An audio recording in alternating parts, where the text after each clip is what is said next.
Hello unicorns, and today we are back with another video.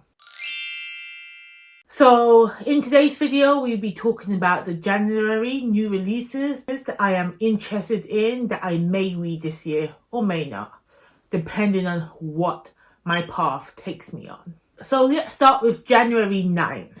So first we have Come and Get It by Kylie Reid. Now, every time I hear the name of this book, all I can think of that song. I don't know who sings it, but if you're ready, come and get it. Na, na, na, na, na, na, na, na. You know, that song? That's the vibe I'm getting from it because that's what it reminds me of. I just want to thank you in advance for appreciating how delicate my singing voice is. I know. It's a masterpiece. So as I was saying, this book is by Kylie Reid, author of Such a Fun Age. Now, to tell you the truth, I have not read Such a Fun Age.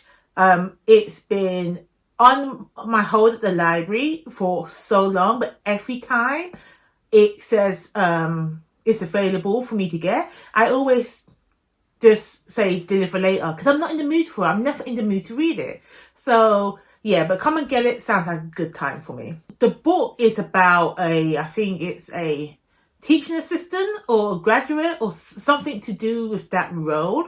And obviously, at that age, when you're in university, when you're at that age, what do you want? You want to graduate. You want to graduate with honours. You want to get a job afterwards. You want to buy a house. And that is what our main character wants. But then a visiting professor comes and says, I have an opportunity for you.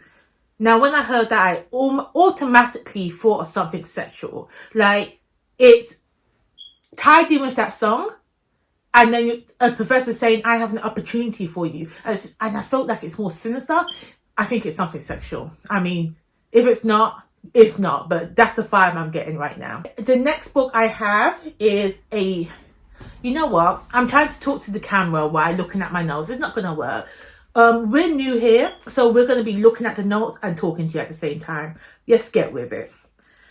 So the next book I have on my list is The Djinn Waits 100 Years. And this is a fantasy horror.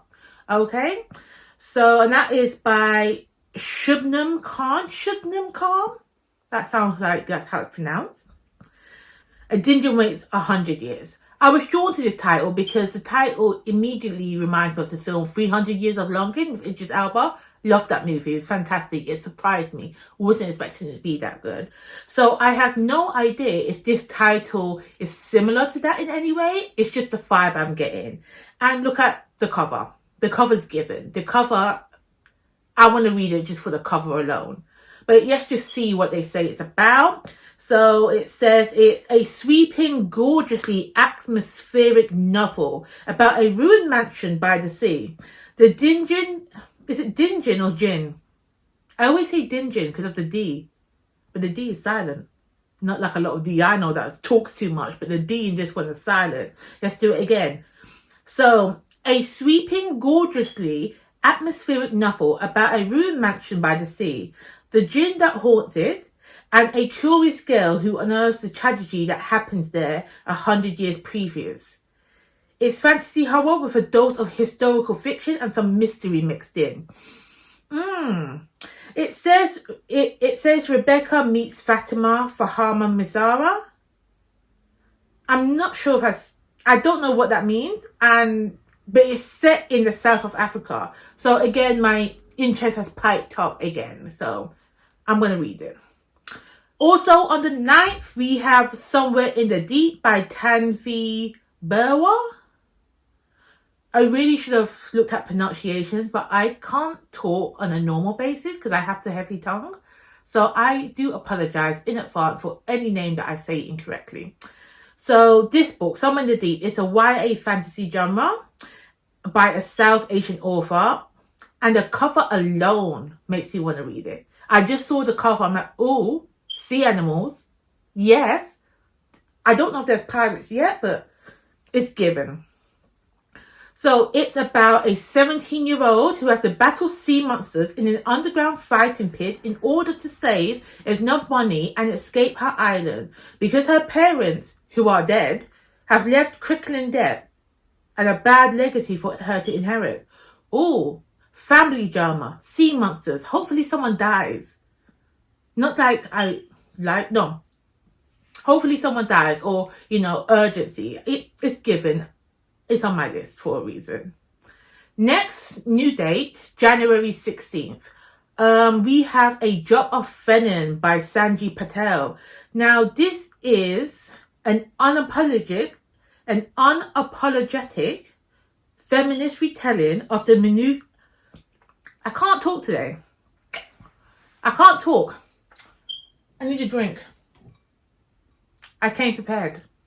Cheers, loves. Cheers.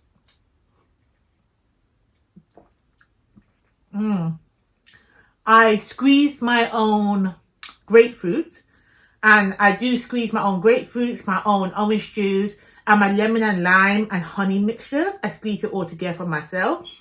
But in here, because it's evening time and it is New Year's Eve, I have got my own grapefruits with a tinge of gin, you know, and a squeeze of lime. This is a cocktail. I call this the Sensual Tiffany. Oh, girl, stop. Right. Now I've loosened my tongue a bit. Let's get back into it. So, a Drop of Venom. So, this is an unapologetically feminist retelling of the Medusa myth, steeped in Indian mythology.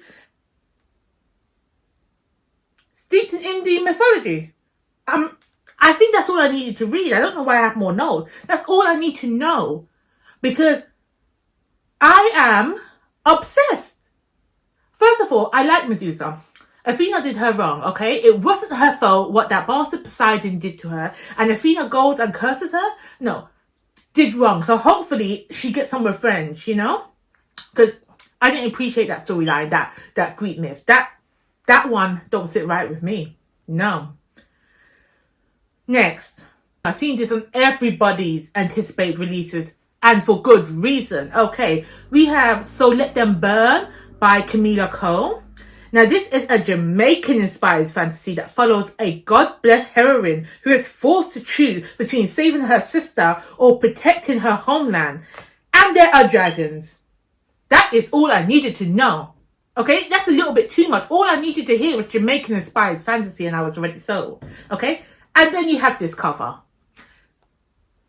Woo! I don't know what artists are doing nowadays, but this cover and everything, I like the colour schemes as well. The colours are giving. Oh, chef's kiss. Right. Same date, January 16th, we have Beast of War. Now, this is the third and I believe final book in the Beast of Prey series. It's a YA fantasy, and I think it's inspired by Africa. I'm not sure. I can't remember. I did read the first book when it came out, and then I was interested. I mean, it wasn't a 5-star read. It was like a 4, maybe 3.75 read for me. But I was still intrigued by it. I liked the story. And I just felt like, let me wait until the trilogy is complete. Because when it's a trilogy, I just like to binge them all at once. So I know this is a series I'm interested in. So I'm going to read all 3 of them once the book is out. Great. The next book, this is a new date, January 18th. We have The Principle of Moments by Esme Jacemi Pearson. I think I nailed that. I nailed that. You're welcome. This is a sci-fi fantasy, okay?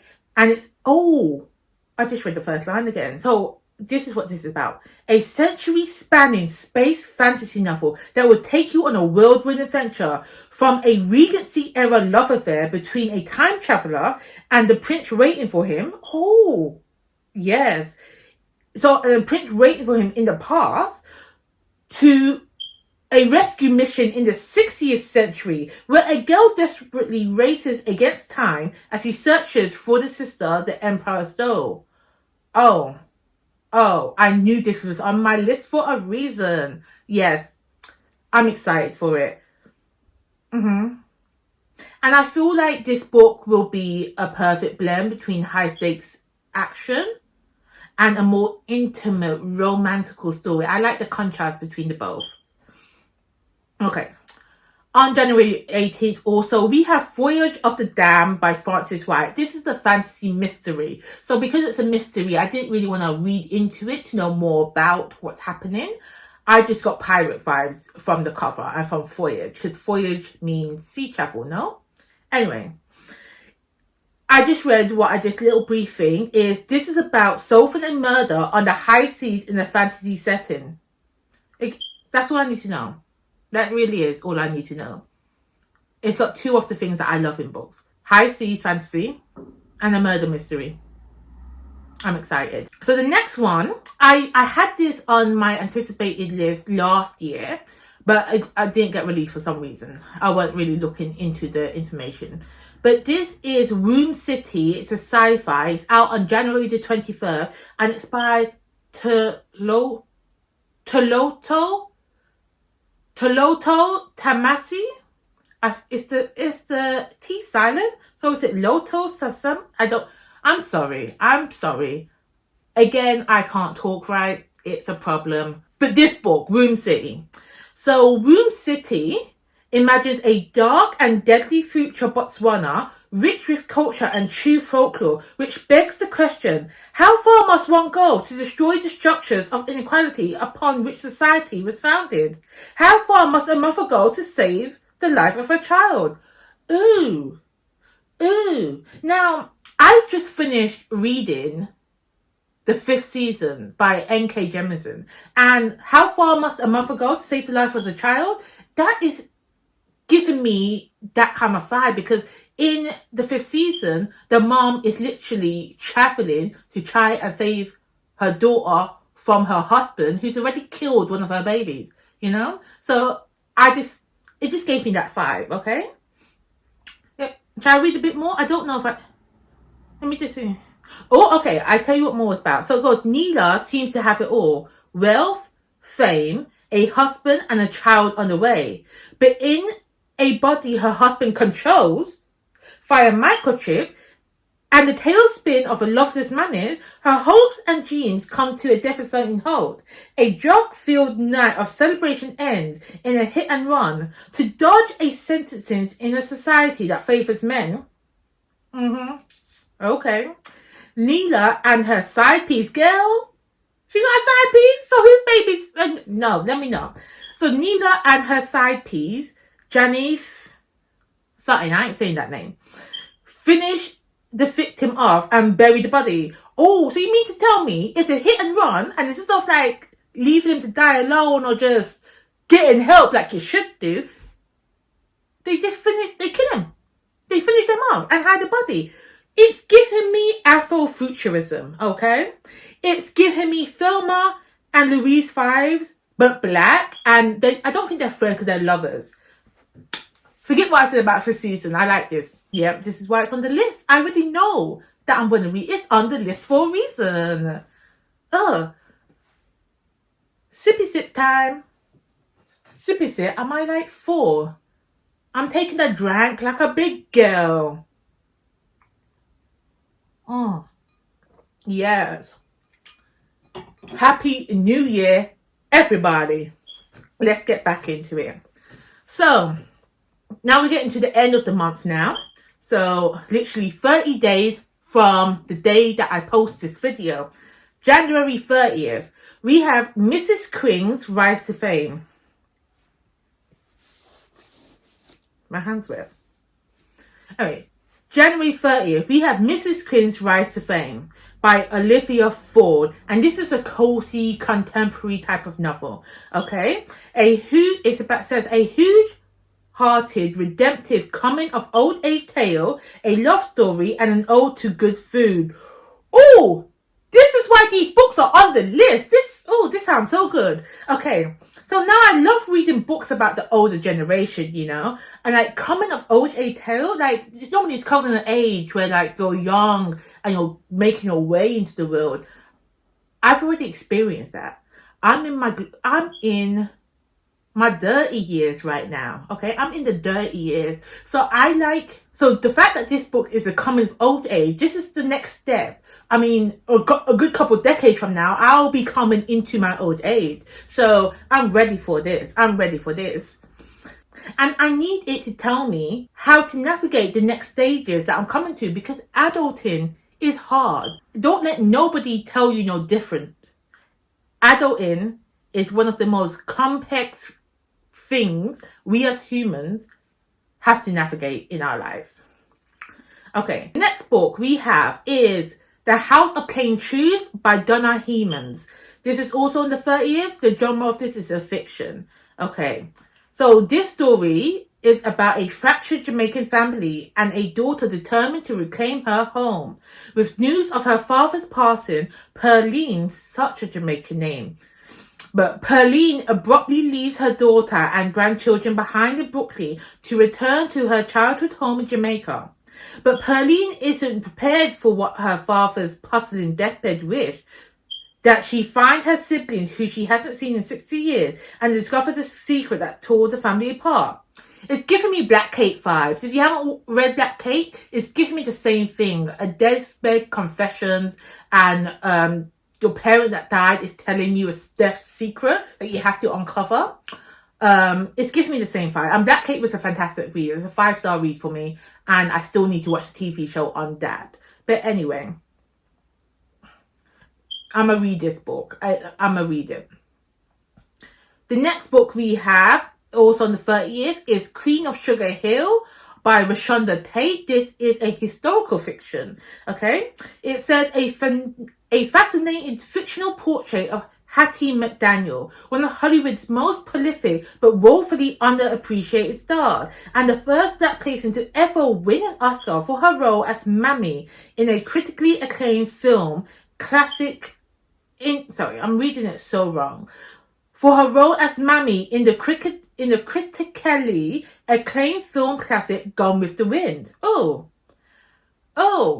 I do like an old Hollywood type of film, but I feel like this book is going to deal with the racism behind Hollywood, and I know it's still prevalent for today, hence the Taraji P. Henson incident and what she's going through. But I do love historical fiction based around Hollywood. It's actually like what the book I read, the Kitty Carr one. Kitty Carr was fantastic. I love me some Kitty Carr, you know? I'm happy this is on my list. That's why I put it on the list. I mean, I'm the one that made the list, obviously. But yeah, I'm excited for this one. 30th of January. We got one more, I believe, also on the 30th. So the end of the month, the beginning of the month is looking fall, and now the end of the month, got a lot of books coming out. So another historical fiction is called The Mayor of Maxwell Street by Avery Cunningham. Okay, it says the year is 1921 and America is burning. When a rich Black debutante enlists the help of a low-level speakeasy manager to identify the head of an underground crime syndicate, the two are thrust in the dangerous world of Prohibition-era Chicago. I think I put this on because I heard Black and 1920s. Okay? I feel like, take away the racism, parallel universe, okay? Everybody loves Black people, like they should. 1920s would have been my era. Would have been my era to shine, okay? I feel like the elegance of the hair, you know, the finger curls, you know, the little jazz, and you're doing toot in the round. Okay, so I didn't realize my camera died, but this was the last book on the list, and I was just talking about how I love the 1920s. So I just want to say thank you for watching this video, and I appreciate it. I will be back with another video shortly, so please like, subscribe, and all that jazz, so you get more of me, okay? Peace and love, everybody. Bye.